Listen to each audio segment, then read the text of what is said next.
ഹരി ഓം. എല്ലാവർക്കും എൻ്റെ വിനീത നമസ്കാരം. ഭഗവത്ഗീതയിലൂടെ ജീവിത വിജയം. ഈ വിജയം നമുക്ക് കൈവരിക്കണമെങ്കിൽ ചില ഉത്തരവാദിത്വങ്ങൾ നമ്മൾ ഏറ്റെടുക്കേണ്ടതുണ്ട്. അതിൽ പ്രധാനപ്പെട്ട ഉത്തരവാദിത്തമാണ് ധർമ്മം, സ്വധർമ്മം. അതിനെക്കുറിച്ചായിരുന്നു നമ്മൾ കഴിഞ്ഞ ക്ലാസ്സിൽ ഡിസ്കസ് ചെയ്തുകൊണ്ടിരുന്നത്. നമ്മൾ പറഞ്ഞു 5 ധർമ്മങ്ങളുണ്ടെന്ന്. രാഷ്ട്രധർമ്മം, പ്രകൃതിയോടുള്ള ധർമ്മം, സ്വധർമ്മം, കുടുംബധർമ്മം, 5ാമത്തത് നമ്മുടെ സമൂഹത്തോടുള്ള ധർമ്മം. നമ്മൾ അതിലേക്ക് കടക്കുന്നതിന് മുമ്പ് ആ ശ്ലോകം ഒന്ന് വായിച്ചിട്ട് നമുക്ക് കാണാം അർത്ഥം. 35ാമത് ശ്ലോകം, 3ാമത്തെ. ശ്രേയാൻ സ്വധർമ്മോ വിഗുണ പരധർമാ സ്വനുഷ്ഠിതാത് സ്വധർമ്മേ നിതനം ശ്രേയ പരധർമ്മോപയാവഹാം. ശ്രേയാൻ സ്വധർമ്മോ വിഗുണ പരധർമാത് സ്വനുഷ്ഠിതാത് സ്വധർമ്മേ നിതനം ശ്രേയ പരധർമ്മോപയാവഹാം. നാം അനുഷ്ഠിക്കേണ്ടത് സ്വധർമ്മമാണ്. അത് അനുഷ്ഠിക്കാൻ ഇത്തിരി പ്രയാസമാണെങ്കിൽ പോലും അത് ശ്രേഷ്ഠകരമാണ്. പരധർമ്മം, പരൻ്റെ ധർമ്മം. പരൻ നമുക്ക് ഒരു പക്ഷേ ഇത്തിരിയൊക്കെ പ്രചോദനം തന്നേക്കാം. പക്ഷെ നാം നന്നായിട്ടില്ല എങ്കിൽ അതാണ് നമ്മുടെ ധർമ്മം. നാം ആ വെറും വാക്കുകൾ, മറ്റുള്ളവർ പറയുന്ന പോലെ നമ്മൾ നന്നാവണമെന്ന് വെറും വാക്കുകൾ പറഞ്ഞാൽ നന്നാവില്ല. അതുപോലെ മറ്റുള്ളവർ നമ്മളെ കാല് വാരി താഴിടുമ്പോഴും നാം തളരാൻ അനുവദിച്ചാൽ നമ്മുടെ ധർമ്മമല്ല അനുഷ്ഠിക്കുന്നത്, പരധർമ്മമാണ്. അപ്പം നന്നാവണമെന്ന് പറഞ്ഞു നടക്കുകയല്ല, നന്നായി തീരുകയാണ്, അതിന് പ്രയത്നിക്കുകയാണ്. അതിന് ചില കൃത്യനിഷ്ഠയും അനുഷ്ഠാനം കൊണ്ട് നടക്കലാണ്.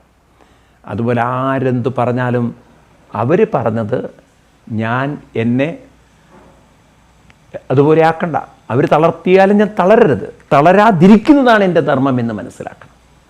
അപ്പം അതുകൊണ്ട് നാം 5 ധർമ്മങ്ങൾ അനുഷ്ഠിച്ച് മുന്നോട്ട് പോയാൽ നമ്മളിൽ നിന്നും ഉണർന്നു വരുന്നൊരു വ്യക്തിത്വം സർവശ്രേഷ്ഠമായ വ്യക്തിത്വമായിരിക്കും. ഈ രാജ്യത്തിന് വേണ്ടത് അങ്ങനെയുള്ള വ്യക്തികളെയാണ്. അതിലൊന്നാമത്താണ് രാഷ്ട്രധർമ്മം. നമ്മൾ കണ്ടു, രാഷ്ട്രത്തിൽ ഒരിക്കലും വിധ്വംസന പ്രവർത്തനങ്ങൾ അനുവദിക്കാതിരിക്കാൻ നമ്മളും ഒന്ന് കണ്ണു തുറന്ന് നോക്കേണ്ടതുണ്ട്, ചുറ്റുപാടും. 2, നമ്മുടെ സംസ്കാരത്തെ, നമ്മുടെ ധർമ്മത്തെ, നമ്മുടെ സനാതനമായ അറിവിനെ, ഭഗവത്ഗീത, ഭാഗവതം, രാമ, ഇത് പ്രചരിപ്പിക്കുക. ഞാനും നിങ്ങളും ഇത് പ്രചരിപ്പിക്കാൻ തയ്യാറായാൽ ഈ രാഷ്ട്രധർമ്മത്തെ തൊടാൻ ഒരാൾക്കും സാധ്യമല്ല. ഇതാണ് രാഷ്ട്രധർമ്മം. 2ാമത്തത് പ്രകൃതിയോടുള്ള ധർമ്മം, ഈ ഭൂമിയോടുള്ള ധർമ്മം, ചുറ്റുപാടിന് അന്തരീക്ഷത്തോടുള്ള ധർമ്മം. എൻവയറമെൻറ്റ് നന്നാക്കി വെക്കേണ്ടത് നമ്മുടെ ഉത്തരവാദിത്തമാണ്. നമ്മുടെ വീട്ടിൽ നിന്ന് തുടങ്ങാം. നമ്മുടെ ചുറ്റുപാടൊന്നും ആകെ വൃത്തികേടായിട്ട് കിടക്കാതിരിക്കട്ടെ. അങ്ങനെ നമ്മൾ പ്രകൃതിയിൽ, ഭൂമിയിൽ വേണ്ടത്ര വൃക്ഷങ്ങൾ വെച്ച് പിടിപ്പിച്ചും ക്ഷേത്രക്കുളങ്ങളെ സംരക്ഷിച്ചും, കാരണം ക്ഷേത്രക്കുളങ്ങളൊക്കെ വലിയ ബയോഡൈവേഴ്സിറ്റി കേന്ദ്രങ്ങളാണ്. ക്ഷേത്ര പറമ്പുകളുണ്ടെങ്കിൽ അവിടെയൊക്കെ നമുക്ക് നക്ഷത്ര വനങ്ങൾ വെച്ച് പിടിപ്പിക്കണം. ഗ്രാമപ്രദേശങ്ങളിൽ നാടൻ പശുക്കളെ വളർത്തി പരിശീലിപ്പിക്കണം. ഇന്നിപ്പോൾ കണ്ടുപിടിച്ചിരിക്കുന്ന നാടൻ പശുവിൻ്റെ പാല് വലിയ ഔഷധമാണ്. നമ്മുടെ ശരീരത്തിന് പ്രതിരോധം കിട്ടാൻ ഏറ്റവും കൂടുതൽ പ്രോട്ടീൻസൊക്കെ ഉള്ളത് നാടൻ പശുവിൻ്റെ പാലിലാണ്. പണ്ടൊക്കെ നമ്മുടെ നാടുകളിലുണ്ടായിരുന്നു. അതുപോലെ പശുവിൻ്റെ ഗോമൂത്രം, അതുപോലെ ചാണകം. ഇന്ന് നിങ്ങൾക്കറിയും, ഔഷധി പോലും പശുവിൻ്റെ ശരീരത്തിൽ നിന്നെടുക്കുന്ന 5 സാധനങ്ങൾ, അതായത് ഗോമൂത്രം, ചാണകം, പാല്, നെയ്യ്, തൈര്, ഇത്തരം സാധനങ്ങളൊക്കെ കൂടി ചേർത്തുകൊണ്ട് പഞ്ചഗവ്യം എന്ന് പറയും. അത് ബുദ്ധിശക്തിക്ക് വളരെ അനുകൂലമാണെന്ന് പറഞ്ഞ് ഇന്ന് ഔഷധി, ഗവൺമെൻറ്റിൻ്റെയാണ് ഔഷധി, ആയുർവേദം, അവർ തന്നെ അഡ്വർടൈസ്മെൻറ്റ് ചെയ്ത് വിൽക്കുന്നുണ്ട്. മനുഷ്യൻ്റെ ബുദ്ധി വികസിക്കാൻ നാടൻ പശുവിൽ നിന്നെടുക്കുന്ന ഈ പഞ്ചസാധനങ്ങൾ, അതിനെ പഞ്ചഗവ്യം എന്ന് പറയും. അപ്പോൾ ആ പശുക്കളെയൊക്കെ വീട്ടിൽ വളർത്തുന്നതിൻ്റെ ഒരു ഇത് നോക്ക്, മഹത്വം. അപ്പം അങ്ങനെ നമുക്ക് പ്രകൃതിയോടുള്ള ധർമ്മം. 3ാമത്തതാണ് സ്വധർമ്മം. എന്താ സ്വധർമ്മം എന്ന് പറഞ്ഞാൽ, നമ്മുടെ ജീവിതം വികസിക്കണമെങ്കിൽ, വിടരണമെങ്കിൽ, ഉയരണമെങ്കിൽ 2 കാര്യങ്ങൾ വേണം. കൃത്യനിഷ്ഠ, അനുഷ്ഠാനം. കൃത്യനിഷ്ഠയിൽ കോംപ്രമൈസ് ചെയ്യരുത്. ഞാൻ ഇത്ര സമയത്ത് എണീക്കും, ഇന്നെ കാര്യങ്ങൾ ചെയ്യും. പിന്നെ ധ്യാനം, ജപം, പ്രാണായാമം, ഇതിലൊന്നൊരു വിട്ടുവീഴ്ച ചെയ്യരുത്. ഡെയിലി നാം ചെയ്യാൻ തുടങ്ങിക്കഴിഞ്ഞാൽ നമ്മുടെ മനോമണ്ഡലത്തിൽ വികാസം വരും. മനോമണ്ഡലത്തിൽ വികാസം വരുന്ന എങ്ങനെ അറിയാം? ഏകാഗ്രത കൂടും. ഏകാഗ്രതയുള്ളൊരു വ്യക്തിക്ക് മാത്രമേ കുറഞ്ഞ സമയം കൊണ്ട് വലിയ വലിയ കാര്യങ്ങൾ ചെയ്യാൻ പറ്റുള്ളൂ. കാരണം വളരെ ഫ്ലക്ച്വേറ്റിംഗ് ആയിട്ടൊരു മനസ്സ്, വളരെ അസ്വസ്ഥമായിട്ടുള്ള മനസ്സിനൊന്നിനും ഏകാഗ്രമാവാൻ സാധ്യമല്ല. പ്രാണായാമവും പ്രണവവും ഏകാഗ്രത തരും. ജപം നമുക്ക് മനഃശക്തി തരും, നമുക്ക് വളരെ മനോബലം തരും, കോൺഫിഡൻസ് തരും. ഒരു കാര്യം ചെയ്യുന്നതിൽ കോൺസെൻട്രേഷൻ, കോൺഫിഡൻസ്. മൂന്നാമത്തതാണ് നമുക്ക് എന്ത് ചെയ്യുന്നതും ആസ്വദിച്ച് ചെയ്യാനുള്ള ഒരു ലയം, മാനസികമായ ലയം നമുക്ക് കിട്ടും.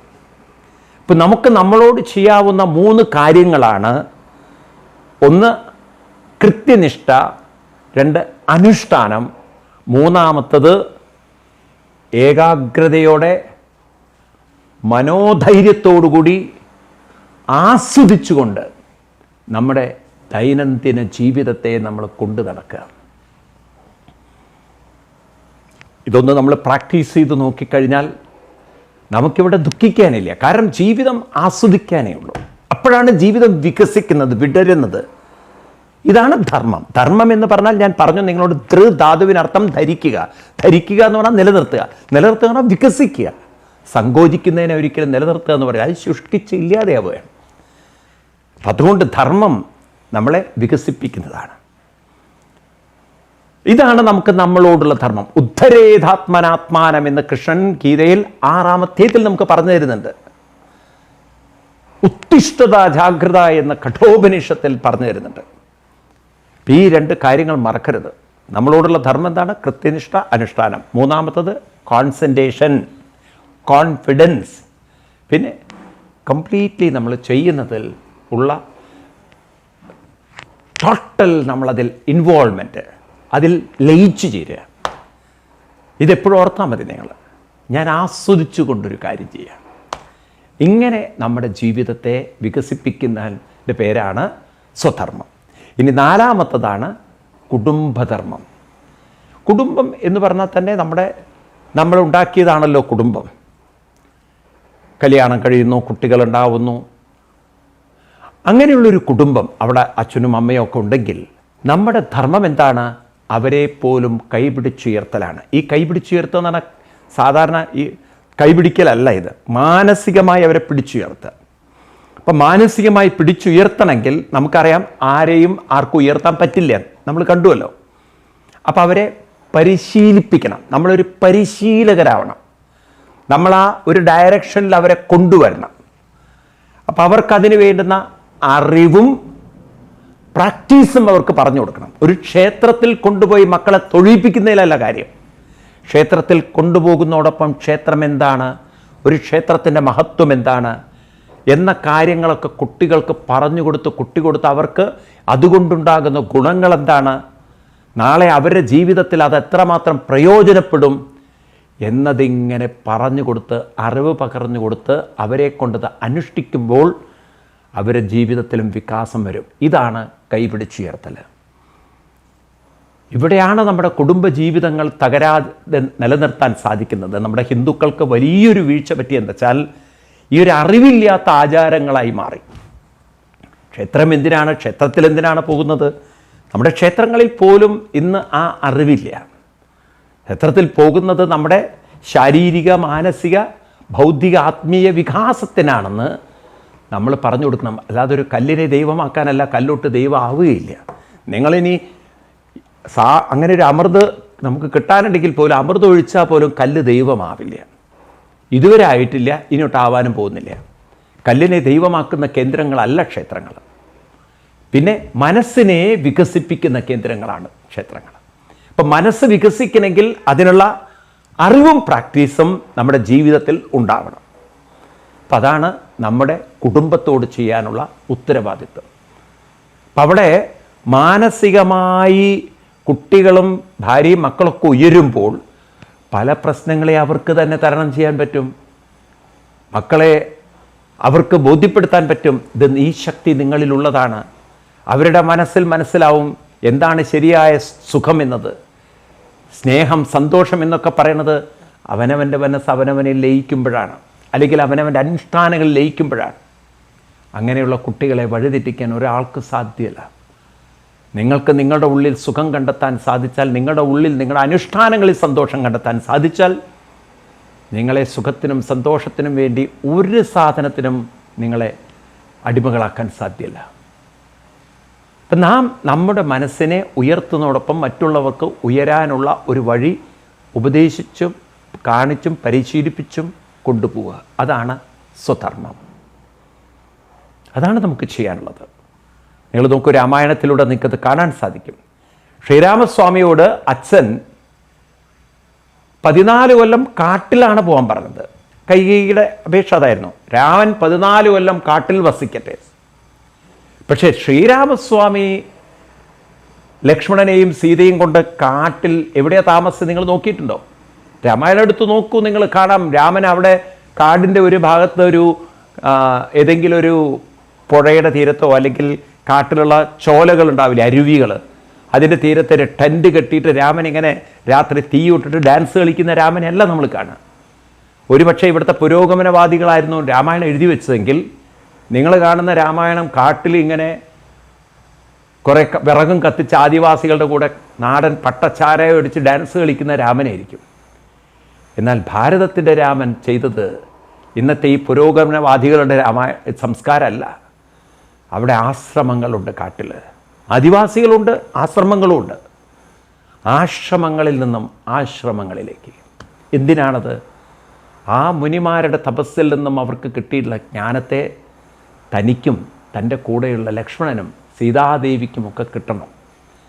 ഏറ്റവും വലുത് ജ്ഞാനമാണെന്ന് തിരിച്ചറിയുന്ന രാമൻ, തപസ്സിലൂടെ കിട്ടുന്ന ജ്ഞാനം അത് ഓൺ കൺവിക്ഷനിലുള്ള ജ്ഞാനമാണെന്ന് മനസ്സിലാക്കിയ രാമൻ, നഹിജ്ഞാനേന സദൃശം പവിത്രമിഹ വിദ്യതേ തത്സ്വയം യോഗസംസിദ്ധ കാലേനാത്മനി വിന്ദതി എന്ന് ഗീതയിൽ 4-ാം അധ്യായം വരുമ്പോൾ നമ്മൾ പഠിക്കും. അങ്ങനെയുള്ള ജ്ഞാനം അതാണ് ഇവർക്കൊക്കെ കിട്ടേണ്ടത്, തൻ്റെ കൂടെയുള്ളവർക്ക് കിട്ടേണ്ടത്. അപ്പം അതിനുവേണ്ടി രാമൻ ആശ്രമങ്ങളിൽ നിന്നും ആശ്രമങ്ങളിലേക്ക് പോയി. അതുകൊണ്ട് ലക്ഷ്മണനും സീതാദേവിക്കും മഹത്തായ അറിവ് കിട്ടി. അവർ തളരാത്തൊരു മനസ്സ് നേടിയെടുത്തു. ഇതാണ് സ്വധർമ്മം, നമ്മുടെ കുടുംബത്തോടുള്ള ധർമ്മം. 5-ാമത്തെ ഏറ്റവും ഒടുവിൽ സമൂഹധർമ്മം. സമൂഹത്തിൽ എപ്പോഴും പല പാവപ്പെട്ടവരും കഷ്ടപ്പെടുന്നവരും ബുദ്ധിമുട്ടുകരും ഉണ്ടാവും. അവർക്ക് വേണ്ടി നമുക്ക് എന്ത് ധർമ്മമാണ് അനുഷ്ഠിക്കാനുള്ളത്? സേവനമാണ്. നമ്മളാൽ കൊണ്ട് കഴിയുന്ന സേവനം. എത്രത്തോളം നമുക്ക് സഹായിക്കാൻ പറ്റുമോ അത്രത്തോളം നമ്മൾ സഹായിക്കുക. ഒരുപക്ഷെ നമുക്ക് വലുതായിട്ടൊന്നും സഹായിക്കാനില്ലെങ്കിൽ ചെറിയ രീതിയിൽ സഹായിക്കാൻ പറ്റുക. ദാനം, നല്ല കാര്യങ്ങൾ ദാനം ചെയ്യുക. സമൂഹത്തിന് വേണ്ടി നാം പ്രയത്നിച്ചാൽ സമൂഹം നമ്മുടെ കൂടെ നിൽക്കും. അപ്പോഴാണ് സമൂഹം ഒറ്റക്കെട്ടാവുന്നത്. സമൂഹത്തിനെ സേവനത്തിലൂടെ കൂടെ നിർത്താൻ സാധിക്കുന്നത് കൊണ്ടാണ് രാഷ്ട്രീയക്കാർക്ക് സമൂഹത്തെ അവരുടെ കൂടെ പിടിച്ചു നിർത്താൻ പറ്റുന്നത്. പക്ഷെ അവസാനം ആ സമൂഹം വഴിതെറ്റിപ്പോയി. നമ്മൾ കാണുന്നു, കള്ളിലും കഞ്ചാവിലും മയക്കുമരുന്നിലും കള്ളക്കടത്തിലും പെട്ടുപോകുന്ന യുവതലമുറകൾ ഇന്ന് കൂടി വരികയല്ലേ. എന്നാൽ അതിനു പകരം സ്വന്തം ആത്മവികാസം പോലെ സമൂഹവും വികസിക്കണം. ഒരു വശത്ത് നാം കൈകൊണ്ട് ദാനം ചെയ്യുമ്പോഴും സേവനം ചെയ്യുമ്പോഴും മറുവശത്ത് അവരെയും ആത്മീയമായി തട്ടി ഉണർത്താൻ നമുക്ക് നമ്മുടെ ധർമ്മത്തെ അവിടെ പഠിപ്പിക്കേണ്ടതുണ്ട്. കുട്ടികളെ പഠിപ്പിക്കേണ്ടതുണ്ട്, മുതിർന്നവരെ പഠിപ്പിക്കേണ്ടതുണ്ട്. അങ്ങനെ ഒരു സമാജം അതിന് തയ്യാറാകുമ്പോൾ ഇന്ന് നമുക്ക് രാമായണ പാരായണവും നാരായണീയ പാരായണവും തുടങ്ങിയൊരു സാമൂഹികമായ വലിയൊരു പ്രബുദ്ധത, വലിയൊരു അനുഷ്ഠാനത്തിൻ്റെ ശക്തി നമ്മുടെ നാട്ടിലുണ്ട്. അതാണല്ലോ ഈ സാമൂഹിക ശക്തിയാണല്ലോ ശബരിമല പ്രശ്നം വന്നപ്പോൾ ഒറ്റക്കെട്ടായി നിന്ന് അവിടുത്തെ ആ ഒരു ആചാരാനുഷ്ഠാനത്തെ സംരക്ഷിച്ചു നിർത്തിയത്. അപ്പം അതുകൊണ്ട് സമൂഹത്തിൽ എപ്പോഴും നല്ലത് ചെയ്തുകൊണ്ടേയിരുന്നാൽ ശക്തമായൊരു സമൂഹത്തെ തകർക്കാൻ ഒരാൾക്ക് സാധ്യമല്ല. നല്ല ഐക്യമുള്ളൊരു സമൂഹത്തെ തൊടാൻ ഒരാൾക്ക് സാധ്യമല്ല. അതിൻ്റെ തെളിവല്ലേ ഇന്ന് ഇസ്ലാം മതവും ക്രിസ്ത്യൻ മതവും ഒക്കെ നിൽക്കുന്നത്. അവർ ശക്തമായ സമൂഹത്തെ സൃഷ്ടിച്ചപ്പോൾ ഗവൺമെൻറ്റിന് ഒരു തരത്തിലും അവരെ തൊടാൻ പറ്റാത്ത വിധത്തിലായി. ഇന്ന് നോക്കൂ നിങ്ങൾ, ഇന്ത്യയിൽ ഓരോ മതത്തിനും അവരവർക്ക് എന്തെങ്കിലും പ്രശ്നങ്ങൾ ഉണ്ടാക്കുമ്പോൾ ഗവൺമെൻറ് ഉണ്ടല്ലോ വളരെ ആലോചിച്ചിട്ടാണ് തീരുമാനം എടുക്കുന്നത്. ശബരിമലയിൽ സ്ത്രീകൾക്ക് എന്തുകൊണ്ട് പ്രവേശനമായിക്കൂടാ, ഉടനടി ഗവൺമെൻറ് തയ്യാറായി. കാരണം ഹിന്ദു സമൂഹം ശക്തരല്ല, ഐക്യമില്ല. എന്നാൽ ക്രിസ്ത്യൻ സമൂഹത്തിൽ ചില പള്ളികളിൽ പ്രശ്നം വന്നപ്പോൾ അവരുടെ പള്ളി ഒഴിപ്പിച്ച് മറ്റൊരു വിഭാഗത്തിന് ഏൽപ്പിക്കണമെന്ന് പറഞ്ഞാൽ സർക്കാരിന് സാധിച്ചു. അത് അവസാനം കേന്ദ്രസേനയെ വരെ കൊണ്ടുവരേണ്ടി വരുമോ എന്നൊക്കെ ഹൈക്കോടതി ചോദിക്കേണ്ടി വന്നില്ലേ? എന്തുകൊണ്ട്? കാരണം അവർ ശക്തരാണ്, സംഘടിതരാണ്. അപ്പം സമൂഹത്തെ സംഘടിപ്പിച്ച് നിർത്തണമെങ്കിൽ നമ്മൾ നല്ലത് പ്രചരിപ്പിക്കണം, നല്ലത് ചെയ്തുകൊണ്ടിരിക്കണം.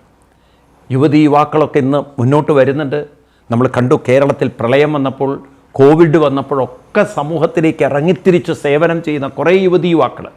അതുകൊണ്ടൊക്കെയാണ് ഇന്ന് സമൂഹം കുറേയൊക്കെ ഒറ്റക്കെട്ടായി നിൽക്കുന്നത്, സാമൂഹിക ബോധം ഇന്ന് ജനങ്ങളിൽ ഉണ്ടായിരിക്കുന്നത്. അപ്പം അതുകൊണ്ട് ഈ 5 ധർമ്മങ്ങൾ, അപ്പോൾ ഒന്ന് രാഷ്ട്രധർമ്മം, പ്രകൃതിയോടുള്ള ധർമ്മം, സ്വധർമ്മം, കുടുംബധർമ്മം, സമൂഹധർമ്മം. ഈ 5 ധർമ്മങ്ങളും കഠിനമാണെങ്കിലും ബുദ്ധിമുട്ടാണെങ്കിലും, ഇപ്പം രാവിലെ എണീക്കുക എന്ന് പറഞ്ഞാൽ ബുദ്ധിമുട്ടാണ്, ശരി, എങ്കിലും നാം അനുഷ്ഠിക്കണം. സമൂഹത്തിലേക്ക് ഇറങ്ങിത്തിരിക്കാൻ നമുക്ക് ഒരുപാട് പ്രശ്നങ്ങളുണ്ടാവും. കാരണം പലരും നമ്മളെ എതിർക്കാം, കളിയാക്കാം, പരിഹസിക്കാം. പക്ഷെ വിട്ടുകൊടുക്കരുത്.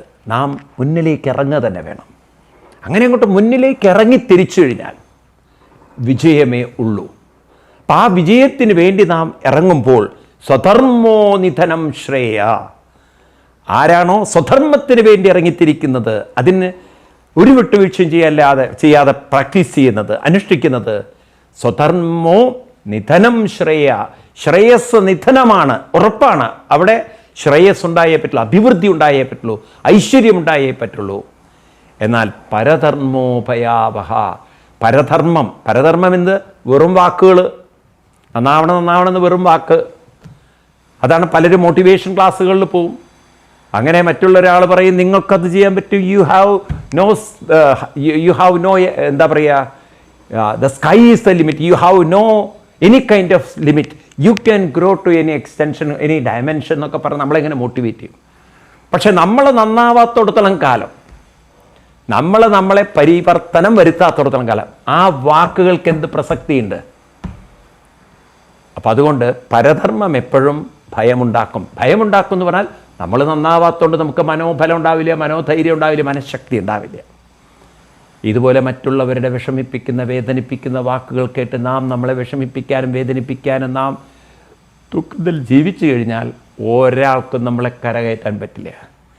ഒരു കാര്യം ആവർത്തിക്കട്ടെ, ധർമ്മം എന്ന വാക്ക് ഏറ്റവും ചുരുക്കി പറഞ്ഞാൽ നാം നമ്മളെ തന്നെ ഉയർത്തിയെടുക്കാനുള്ള ഉത്തരവാദിത്വമാണ് ധർമ്മം. കാരണം നമുക്കേ നമ്മളെ ഉയർത്തിയെടുക്കാൻ സാധിക്കുള്ളൂ, നമുക്കേ നമ്മളെ മാറ്റിയെടുക്കാൻ സാധിക്കുള്ളൂ. ഒരാൾക്കും നമ്മളെ മാറ്റിയെടുക്കാൻ സാധ്യമല്ല. നിങ്ങൾ ഏത് ക്രിസ്ത്യൻ, ഇസ്ലാം, ഹിന്ദു വിശ്വാസം എടുത്തോളൂ. പക്ഷെ ഒരു കാര്യം മനസ്സിലാക്കുക, ഇവിടെ എന്തു തന്നെ മതം വന്നാലും നാം നമ്മളെ മാറ്റിയെടുക്കാൻ പറ്റുള്ളൂ. അന്ധമായ വിശ്വാസങ്ങളിൽ കുരുങ്ങരുത്. നിങ്ങളുടെ പാപം തീർക്കാൻ ഒരു ദൈവമുണ്ടെന്നും നിങ്ങൾക്ക് സ്വർഗം തരാൻ ഒരു ദൈവമുണ്ടെന്നൊക്കെ വിശ്വസിച്ച് രാഷ്ട്രത്തിനെതിരാവരുത്, രാഷ്ട്രവിധ്വംസന ശക്തിയിൽ കൂടരുത്. കാരണം ഈ ഭൂമി നരകമാണ്, ഇവിടെ ദുഃഖമാണ്, ആകാശത്തിനപ്പുറത്തുള്ള സ്വർഗമാണ് സുഖം, അവിടേക്ക് എത്തണമെങ്കിൽ നമുക്ക് കുറേ പേരെ വധിക്കേണ്ടതുണ്ട്. ഇത്തരത്തിലുള്ള അക്രമ ക്രൂര ചിന്ത, രാഷ്ട്രത്തിനെതിരായ രാഷ്ട്രവിധ്വംസ ചിന്ത, അത് കുറേ കഴിഞ്ഞാൽ ഭയാവഹ, നമുക്ക് തന്നെ ഭയവും ദുഃഖവും വിഷമവും ഉണ്ടാക്കും. കാരണം നമുക്ക് മനസ്സിലാവും അതല്ല ശരി, ഈ ഭൂമിയെ സ്വർഗമാക്കാനാണ് നാം ശ്രമിക്കേണ്ടത്. അതിനുള്ള ബുദ്ധിശക്തി നമുക്ക് തന്നിട്ടുണ്ട്, അതിനെ പ്രയോജനപ്പെടുത്തുകയാണ് വേണ്ടത്. അതുപോലെ തെറ്റുകുറ്റങ്ങൾ ആരോടും ഏറ്റുപറഞ്ഞുകൊണ്ട് നിങ്ങളുടെ ഉള്ളിൽ നിന്ന് പോകാൻ പോകുന്നില്ല. കാരണം എനർജി കാൺ ബി ഡിസ്ട്രോയ്ഡ്. പിന്നെ നിങ്ങൾ പള്ളിയിൽ ചെന്നിട്ട് കുമ്പസരിച്ചിട്ട് എന്ത് കാര്യം? ഒരു ആളോട് നിങ്ങൾ സാക്ഷാൽ പിതാവിനോട് തന്നെ പറഞ്ഞാൽ പോലും, നിങ്ങളുടെ പിതാവല്ല, ദൈവത്തിന്, യഥാർത്ഥ പിതാവ്, സ്വർഗസ്ഥനായ പിതാവ്, അദ്ദേഹത്തെ കണ്ടു പറഞ്ഞാൽ പോലും നിങ്ങളുടെ മനസ്സിലുള്ള ചിന്തകളെ മാറ്റം വരുത്താൻ പറ്റും. കാരണം എനർജി കാൺ ബി ഡിസ്ട്രോയ്ഡ്. അപ്പോൾ പിന്നെ ആർക്കേ ഇത് മാറ്റം വരുത്താൻ പറ്റുള്ളൂ? നല്ല ചിന്തകളുടെ ശക്തി കൂടുമ്പോൾ പാപചിന്തകൾ അവിടെ നിന്ന് അകന്നു. പാപം എന്നാൽ ഇരുട്ടാണ്. ഇരുട്ട് പോകാൻ എന്താ വേണ്ടത്? വെളിച്ചം ആണ്. വെളിച്ചം അവിടെ കൊളുത്തി വയ്ക്കണം. അത് വേറെ ആൾക്ക് കൊളുത്തി വയ്ക്കാൻ പറ്റും. കാരണം ഇത് നിങ്ങളുടെ മനസ്സിൻ്റെ ഉള്ളിലാണ്. ഇത് അറിവിൻ്റെ വെളിച്ചമാണ്, അനുഷ്ഠാനത്തിൻ്റെ വെളിച്ചമാണ്. ഇപ്പം കൃത്യമായ അനുഷ്ഠാനങ്ങളുണ്ടെങ്കിൽ ഏത് പാപവും ഉള്ളിൽ നിന്ന് പോകും. അതാണ് ഭഗവാൻ പറഞ്ഞത്, പാപം നശ്യതി, പാപം നശിക്കും. ശ്രീമദ് ഭാഗവതത്തിലോ തന്നെയാണ് പറയുക. ഏറ്റവും അവസാനം പറയും, നാമസങ്കീർത്തനം യസ്യ സർവപാപപ്രണാശനം. നിങ്ങൾക്ക് പാപം നശിപ്പിക്കണമെന്ന് ആഗ്രഹമുണ്ടോ? നാമസങ്കീർത്തനാദികളിലേക്ക് വരൂ. നാമസങ്കീർത്തനം മതി നിങ്ങളുടെ പാപം നശിപ്പിക്കാൻ എന്ന് ഉറപ്പ് തരികയാണ്. കാരണം എന്തുകൊണ്ട്? ഈ പറയുന്നതിൽ യുക്തിയുണ്ടോ, ലോജിക്കുണ്ടോ? ഉണ്ട്. കാരണം നാമം ജപിക്കുമ്പോൾ, നാമം എന്നതും ശബ്ദതരംഗമാണ്. ഈ ശബ്ദം നമ്മുടെ മനസ്സിൽ കടന്ന് കളിക്കുമ്പോൾ അതിൽ നിന്ന് രൂപപ്പെടുന്ന എനർജി, ശക്തി നമ്മുടെ ഉള്ളിലുണ്ടായിരുന്ന സകല പാപങ്ങളുടെയും ചിന്ത, നെഗറ്റീവ് ശക്തിയെ മാറ്റും. അപ്പം നാമം എന്നതൊരു പോസിറ്റീവ് എനർജിയും പാപങ്ങൾ എന്നത് നെഗറ്റീവ് എനർജിയാണ്. അപ്പം നമ്മുടെ ഉള്ളിൽ നല്ല ചിന്തകളെ കൊണ്ട്, നല്ല അനുഷ്ഠാനങ്ങളെ കൊണ്ട് എല്ലാ ദൗർബല്യങ്ങളെയും നമുക്ക് മറികടക്കാൻ സാധിക്കുമെന്ന് ഗീത ഉറപ്പ് തരികയാണ്. അപ്പം അതുകൊണ്ട് സ്വധർമ്മേ നിതനം ശ്രേയ, ആരാണോ സ്വധർമ്മം അനുഷ്ഠിക്കുന്നത് അവർക്ക് ശ്രേയസ്സാണ് ജീവിതം, ശ്രേഷ്ഠമാണ് ജീവിതം, അവർക്ക് അഭ്യുന്നതയുണ്ട്, അവരുടെ ജീവിതത്തിൽ ഉയർച്ചയും വികാസവുമുണ്ട്. എന്നാൽ വെറും വാക്കുകൾ മറ്റുള്ളവർ പറയുന്ന പോലെ ഞാനും നന്നാവാം എന്ന് പറഞ്ഞതുകൊണ്ടോ സ്വന്തം മനസ്സിനെ മറ്റുള്ളവർ തളർത്തുന്ന സമയത്ത് ഞാനും തളർത്താൻ കൂട്ടുനിന്നാൽ എനിക്ക് പേടിയും ദുഃഖവും വിഷമവും വിഷാദവുമല്ലാതെ വേറൊന്നും ഉണ്ടാവാൻ പോകുന്നില്ല. അതുകൊണ്ട് ഞാൻ എൻ്റെ അന്തകനാവരുത്, ഞാൻ എൻ്റെ രക്ഷകനാവണം, ഞാൻ എന്നെ ശിക്ഷിക്കരുത്, ഞാൻ എന്നെ ഉയർത്തണം എന്നോർമ്മിപ്പിക്കുകയാണ് കൃഷ്ണൻ ഇവിടെ. അപ്പോൾ അർജുനൻ്റെ മനസ്സിൽ ഒരു സംശയം, കാര്യമായിട്ടൊരു ചോദ്യം, അർജുനൻ്റെ ഉള്ളിൽ അങ്ങനെ നിറഞ്ഞു നിൽക്കുന്ന ചോദ്യം. അതാണ് അടുത്ത ശ്ലോകത്തിൽ അർജുനൻ ചോദിക്കുന്നത്, അർജുനൻ്റെ അതിഗംഭീരമായ ചോദ്യം. അത് നമുക്ക് അടുത്ത ക്ലാസ്സിൽ കാണാം വിശദമായിട്ട്. അതുവരെ എല്ലാവർക്കും നന്ദി, നമസ്കാരം, പ്രണാമം, ഹരി ഓം.